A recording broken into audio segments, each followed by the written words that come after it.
이 새벽에 주 앞에 나오신 분들을 진심으로 환영합니다. 찬송가 455장 1절과 마지막 절 두 절만 찬양드리겠습니다. 찬송가 455장입니다.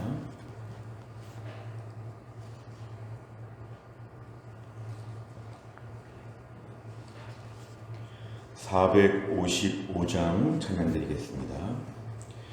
주님의 마음을 본받는 자, 그 마음의 평강이 찾아오문 험악한 세상을 이길 힘이 하늘로부터 임함이로다. 주님의 마음 본받아 살면서 그 거룩하심 나도 이루리. 주 예수 세상에 다시 오실 그날엔 무성도 변화하여 주님의 빛나는 그 영상을 다 함께 보며 주 찬양하리. 주님의 마음 본받아 살면서 그 거룩하심 나도 이루리. 아멘. 하나님 말씀은 사도행전 11장입니다. 사도행전 11장 11절부터 18절까지입니다. 사도행전 11장 11절 신약성경 206페이지에 있습니다.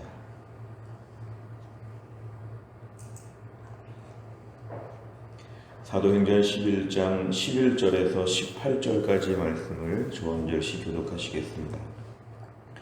사도행전 11장 11절에서 18절 제가 먼저 읽습니다.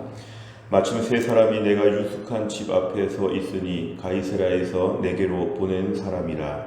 성령이 내게 명하사 아무 의심 말고 함께 가라 하시매 이 여섯 형제도 나와 함께 가서 그 사람의 집에 들어가니 그가 우리에게 말하기를 천사가 내 집에 서서 말하되 네가 사람을 욥바에 보내어 베드로라 하는 시몬을 청하라. 그가 너와 내 온 집이 구원받을 말씀을 내게 이르리라 함을 보았다 하거늘 내가 말을 시작할 때에 성령이 그들에게 임하시기를 처음 우리에게 하신 것과 같이 하는지라. 내가 주의 말씀에 요한은 물로 세례를 베풀었으나 너희는 성령으로 세례를 받으리라 하신 것이 생각난노라.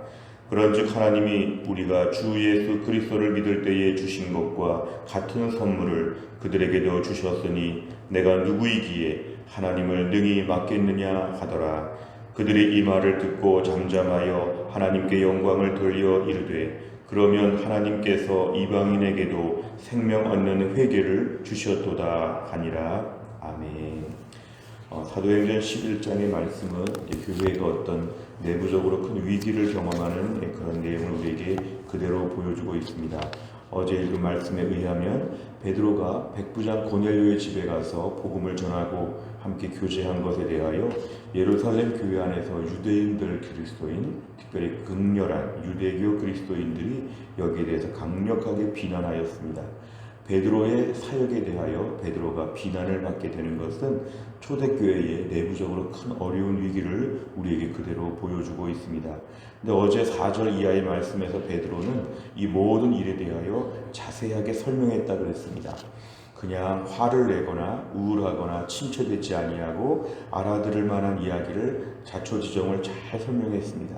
오늘 11절 이하의 말씀, 우리가 읽은 말씀도 어제 베드로의 설명이 지금 이어지고 있습니다. 11절에서 16절까지의 말씀을 통해서 베드로는 본인이 왜 고넬료의 집에 갔는지 성령께서 그에게 인도하셨다. 오늘 12절에 봐도 성령이 내게 명하사, 성령께서는 믿는 사람들의 마음속에서 마음을 주십니다. 성령께서 우리 안에 이렇게 저렇게 마음을 주시죠. 기도하는 자들에게는 주께서 반드시 말씀하시는데 성령이 내게 내 안에서 말씀하셨다. 의심하지 말고 고넬료가 보낸 사람들 앞에 따라가라. 그래서 6명도 함께 동행하여 고넬료의 집에 들어갔다. 이렇게 12절에 얘기하고 있습니다. 그러면서 13절 이하를 보니까 고넬료도 역시 천사가 자기에게 이렇게 얘기했다. 욥바의 사람을 보내어 베드로를 초청하라. 그리고 구원받을 말씀을 들으라. 이런 얘기를 들었다는 것이죠. 그래서 15절 그런 말을 들을 때에 성령께서 역사하여 주셨다. 16절에 너희는 성령으로 세례를 받으리라. 이 말씀이 생각이 났다. 오늘 결국 이 16절까지의 말씀을 통해서는 성령께서 이 일을 인도하여 주셨고 나는 순종하여서 그렇게 행동한 것이었다. 내가 이방인 고넬료의 집에 간 것 나 혼자 생각으로 나만의 경솔한 마음을 가지고 결정하고 나 혼자 일을 몰래 추진한 것이 아니라 성령께서 역사하셨기 때문에 나는 그대로 따라서 한 것밖에 없다. 17절과 18절은 지금 얘기하는 것입니다.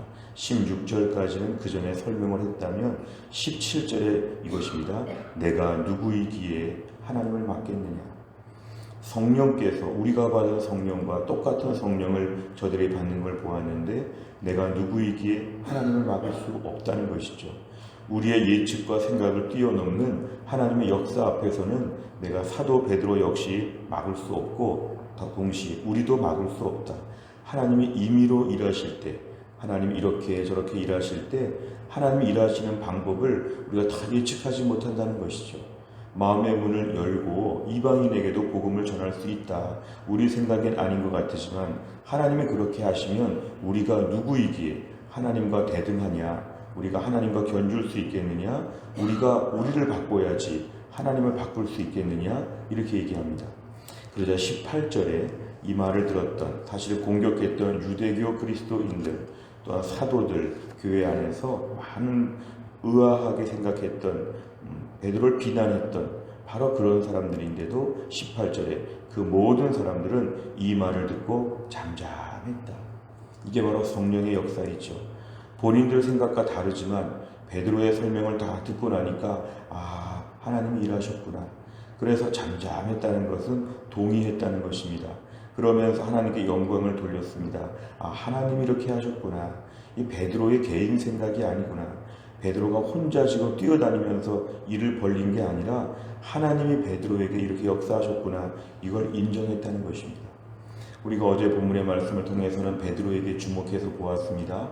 우리가 설령 옳다고 하는 일이 있어도 내 생각에 확신이 있어도 그것을 가지고 사람들 앞에 편안하게 풀어서 얘기할 수 있는 겸손, 공동체를 유리그릇처럼 깨질까봐 조심조심해서 공동체에 상처받지 않도록 풀어서 잘 얘기하는 정성, 이런 게 필요하다고 했다면 오늘 포커스는 18절입니다.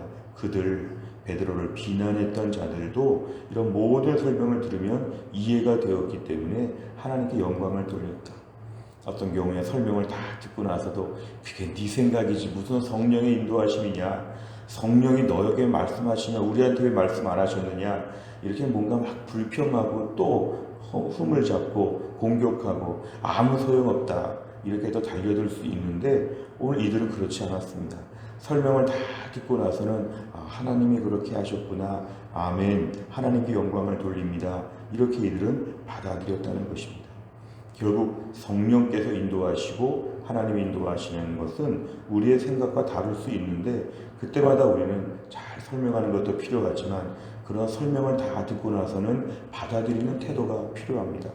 오늘 18절에 이들이 받아들이는 것, 비난하고 공격했던 이들이 오늘 받아들였다는 것은 이들이 영적으로 순수함을 얘기합니다. 때가 묻지 않아서 그렇습니다. 하나님이 이렇게 일하셨구나, 그대로 받아들이는 태도, 이것이 오늘 본문의 18절에 매우 중요한 요절이 되겠습니다. 내용 관찰을 보시면 첫째, 베드로는 자신의 사역이 누구에 의해 진행됐다고 말합니까? 12절, 15절, 16절, 3절을 보시면 공통적으로 등장하는 단어가 성령으로 이렇게 말씀합니다. 결국 베드로는 자신의 사역은 성령께서 인도하셨고 자기는 성령에 순종해서 여기까지 한 것이다. 이렇게 베드로는 이야기합니다. 그것이 옳다 이렇게 얘기하지 않고 성령께서 인도하셨다 이렇게 얘기하고 있습니다. 두 번째를 보면 베드로는 자신을 향한 비난에 어떻게 답했으며 이를 들은 사람들의 반응은 어떠합니까? 17절과 18절 베드로는 이렇게 말합니다. 내가 누구이기에 하나님을 맡겠느냐? 하나님의 결정은 우리가 다 순종해야 된다. 우리 예상과 다를 때 하나님이 이렇게 하셨다고 받아들여야 된다. 18절 하나님이 이렇게 하셨구나. 하나님이 이방인에게도 복음을 전하기를 원하시는구나. 이러한 태도가 매우 중요하다는 것입니다.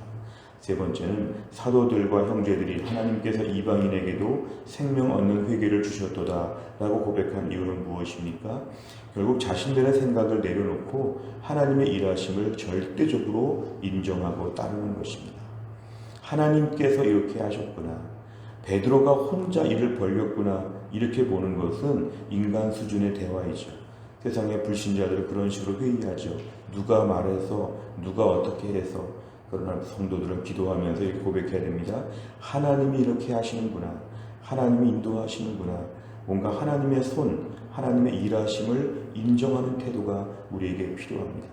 동시에 나의 생각과 나의 판단이 절대화되는 그런 것을 피해야 됩니다. 내 생각, 내 의견, 내 마음, 절대로 변하지 않는 견고한 바위덩어리 같은 내 마음, 때로는 그것이 좋을 때도 있지만 위험할 때가 있습니다. 너무 경직된 태도는 성령의 그런 순간적인 여러 가지 다양한 일하심을 부정할 수 있기 때문에 그렇습니다. 하나님은 우리에게 계획을 가지고 일하시는 분인데 우리 생각에 낯설 때가 있을 때도 순종하는 그런 융통성, 포용성, 변화에 대한 긍정적인 태도, 이것이 우리에게 필요합니다. 한편으로 볼 때 예루살렘 교회가 더 부흥한 다음에 이방인에게도 복음을 전할 수 있겠다. 이런 식으로 말하지 않고 하나님이 지금 이방인들에게 복음을 전하게 하실 때 우리는 그대로 순종하고 따라야 합니다. 하나님의 일하심을 들을 수 있는 귀를 주시고 하나님 말씀 앞에서 좀 마음이 이렇게 부드러워질 수 있도록 우리가 기도해야 됩니다. 예수 믿는 사람들 중에 과거에 믿음 좋은 분들 중에는 의외로 경직된 분들이 많았습니다. 옛날에 믿음 좋은 할아버지 할머니들 중에 참 믿음이 좋으셨는데 한편으로 볼 때는 지나치게 까다롭고 경직되고 절대로 변할 것 같지 않은 그 마음이 오히려 자손들에게는 부정적인 영향을 줍니다. 예수 믿는 사람은 너무 굳어있다. 복음에 대해서는 양보할 수 없지만 복음 아닌 부분에 대해서는 하나님이 오늘도 어떻게 일하실지 아무도 모릅니다. 그러니까 매일 기도해야 되고 매일 성경을 보아야 합니다. 하나님이 오늘 이렇게 한다 저렇게 한다. 광야에서 이스라엘 백성들을 오늘 이쪽으로 내일 저쪽으로 하나님 매일매일 바꾸실 때마다 매일 음성을 듣지 아니하고 매일 깨어있지 않으면 하루 이틀 놓친다는 것이죠. 어제까지 맞았지만 오늘은 하나님이 오늘 길을 바꾼다 그러면 오늘 내가 기도해야 알 수 있고 오늘 말씀을 봐야 알 수 있다는 것입니다. 결국 하나님의 일하심은 우리보다 큰 규모로 더 옳게, 더 바르게, 선하게 인도하신다는 걸 우리가 믿어야 됩니다. 우리의 마음에 겸손함을 더하여 주시고 하나님의 일하심을 무한 긍정, 무한 신뢰할 수 있게 하여 주시고 내 마음에 경직된 마음을 내어놓게 하여 주옵소서. 오늘의 기도 제목입니다. 네 번째를 보면 성령님의 역사를 통해 제자들의 마음과 태도가 변하는 것을 보며 무엇을 느낍니까? 우리는 오늘 성령님의 역사를 체험하고 있는지, 그래서 마음과 태도가 부드럽게 변할 수 있는지, 내가 안 된다고 하면 끝까지 안 되어야 하는지, 하나님이 하신다면 나는 그대로 따르겠습니다. 이런 겸손한 마음을 달라고 아침에 기도해야 됩니다. 우리가 너무 굳어있지 않은가 이것입니다. 너무 굳어있지 않은가. 하나님께서 우리에게 주시는 마음은 부드러운 마음이라 그랬습니다. 내 마음에 내 고집, 내 계획, 내 생각, 내 판단을 가지고 마음에 너무 굳은 마음을 품지 아니하고 하나님 오늘도 성령님 어떻게 인도하시는지 제가 따르게 하여 주옵소서. 더군다나 코로나 시기를 살면서 옛날보다 많이 바뀌고 변화됩니다. 이럴 때 우리가 같이 따라가야 합니다. 성령님 코로나 시대에는 어떻게 하기를 원하십니까? 근본적인 복음과 근본적인 방향은 변함이 없지만 이 속에서 코로나 시기에 다양한 방법으로 우리에게 일하기를 원하시는 하나님 앞에서 마음의 문을 활짝 여는 태도를 위해 이 아침 우리가 기도해야 됩니다. 마지막 다섯 번째는 성령님의 역사보다 내 생각이 앞서 어리석게 행동했던 적이 있다면 언제입니까? 자존심과 아집을 버리고 열린 마음으로 복음 전파를 위한 하나님의 계획에 동참하려면 무엇을 결단해야 합니까? 오늘도 내 생각보다는 하나님의 생각이 더 중요합니다. 하나님을 막을 수가 없습니다. 하나님의 이끄심은 오늘도 우리 예측을 뛰어넘을 수 있기 때문에 매일매일 아침마다 눈을 뜨고 귀를 열어서 주의 음성을 듣고 주의 말씀을 보아야 합니다.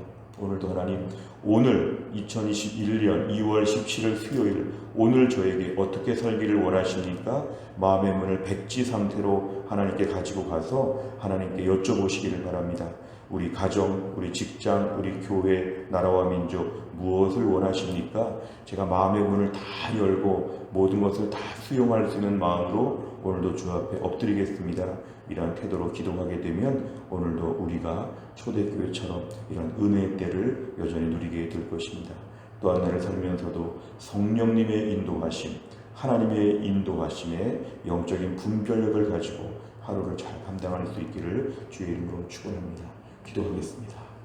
하나님 아버지 감사합니다. 오늘도 우리에게 이 새벽에 추운 날씨 미끄러운 길을 뚫고 주 앞에 나와 기도할 수 있도록 하나님께 엎드릴 수 있도록 귀한 믿음과 은혜를 주신 것 감사합니다.